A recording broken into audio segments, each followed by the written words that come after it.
tudo bem? Hoje eu tô aqui a convite do Pedro e da Amali, do Projeto Amarelo, para indicar para vocês um livro que tenha me marcado e que me inspire.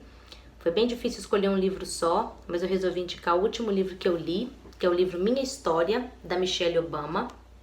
O título original desse livro é Becoming, que significa tornando-se, que é onde ela conta a trajetória de vida dela desde a infância até o momento em que ela, o marido e as duas filhas deixam a Casa Branca ao final do segundo mandato de presidência do Barack Obama. Eu escolhi esse livro muito por uma questão de representatividade, por a Michelle ser mulher, negra, ativista, feminista e ter ficado em evidência durante esses 8 anos, não só como primeira-dama, mas muito pelo papel que ela assumiu na sociedade e ela assume até hoje. Ela é uma mulher muito marcante, que todo mundo conhece e muitas vezes ela esteve mais em evidência do que o próprio presidente.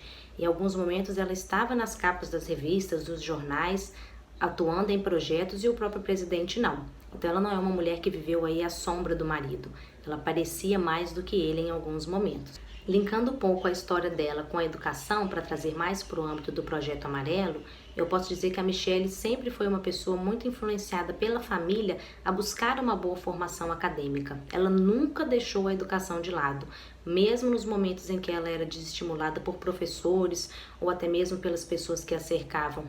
A não buscar uma boa formação, a não dar valor a essas questões que envolviam a educação, ela sempre nadava contra a corrente para conseguir uma formação boa. Ela era uma aluna muito dedicada, ela se preocupava muito em ter boas notas, em mostrar para as pessoas que ela era capaz. E à medida que ela vai fazendo essa narrativa da vida dela, das experiências escolares, de como ela ia conseguindo ter boas notas, se mostrar capaz, ela vai contando e mostrando que esse se mostrar capaz não era para os outros, era para si mesma. Ela queria mostrar para ela, provar para ela que ela conseguia sim, que ela poderia sim ser uma boa aluna, que ela poderia sim entrar em uma boa faculdade. E isso é o que me chama muita atenção nesse livro. Ela consegue contar a trajetória dela, transformando todas as experiências em lições para o leitor. Não é um livro que você vai ler e vai esquecer das coisas, que você não vai aproveitar nada. Muito pelo contrário, à medida que você vai conhecendo a história de vida da Michelle, conhecendo as experiências, as vivências dela, você consegue trazer para a sua vida, transformar aquilo em uma lição e aprender com a trajetória de vida dela. Então isso me chama muita atenção. Ela não só está vivendo e contando pra gente as experiências que ela teve, mas ela está ensinando ao leitor, dando lições, aprendendo o leitor a lidar com frustrações, com experiências, ao mesmo tempo em que a gente está conhecendo a história dela. Então isso me chama muita atenção, a capacidade dela de ensinar ao mesmo tempo em que ela está contando a história de vida. Bom, sem muito spoiler, eu separei um trechinho do livro que me comoveu muito, que é uma das partes que mais me chamou a atenção, que eu quero compartilhar com vocês, para vocês conhecerem um pouquinho da narrativa e terem um gostinho da leitura dele. Ao longo da vida, tive a sorte de conhecer vários tipos de pessoas extraordinárias e talentosas.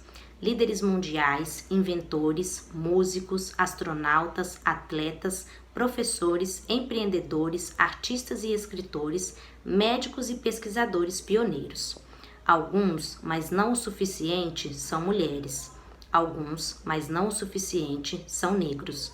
Alguns nasceram pobres ou tiveram histórias de vida que, para muitos de nós, pareciam injustamente repletas de adversidades.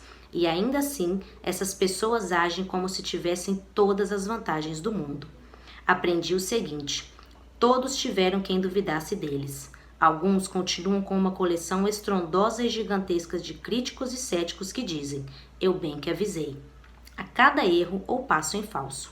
O barulho não some, porém, os mais bem-sucedidos que conheço descobriram uma forma de conviver com ele, de se apoiar nas pessoas que acreditam nelas e de seguir em frente com seus objetivos. Eu acho que esse livro é uma aula, principalmente para o momento que a gente está vivendo agora. Espero que vocês tenham gostado, que se inspirem e que queiram ler não só esse, mas todos os livros possíveis. Um beijo e até a próxima!